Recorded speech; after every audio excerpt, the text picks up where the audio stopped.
أنت لا تنتمين إلى هنا. هزأت بها السيدة تومبسون، وهي شخصية معروفة في المجتمع، بينما كانت تراقب أميرة وهي لاجئة تجتهد لحمل البقالة على الدرج. تجشمت أميرة المشقة وذراعاها ترتجفان. تمزقت الأكياس قليلاً. أنا أحاول، أجابت بصوت يكاد لا يسمع. هرول السيد باتل صاحب المتجر الزاوي إلى الخارج. يا سيدة تومبسون، من فضلك، أميرة جديدة، إنها بحاجة إلى المساعدة لا إلى الازدراء. ساعد أميرة في الأكياس المتبقية. تعالي يا بنيتي، دعينا ندخل هذه إلى الداخل. مرت أشهر. عملت أميرة بجد في متجر السيد باتل، تتعلم اللغة الإنجليزية وتساعد الزبائن.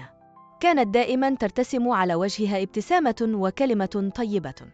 ذات ظهر دخلت السيدة تومبسون المتجر ووجهها متجهم بالهم.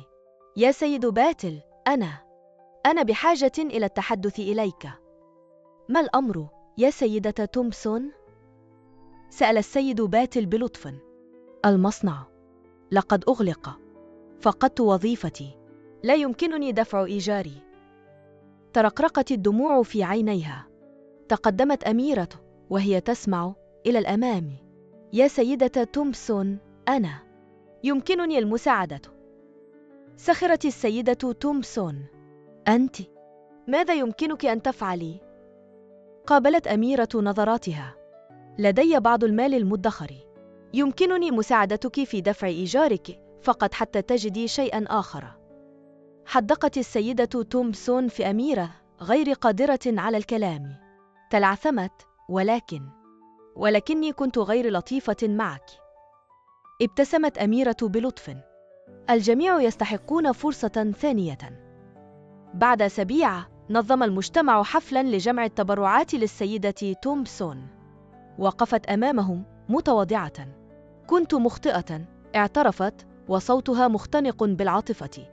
أظهرت لي أميرة ما هي الطيبة الحقيقية. أنا آسفة جدا. صفق الحشد، ومدت السيدة تومبسون يدها إلى أميرة. شكرا لك، قالت، وعيناها مملوءتان بالدموع. شكرا لك على تعليمي معنى التعاطف. هل كنت ستفعل الشيء نفسه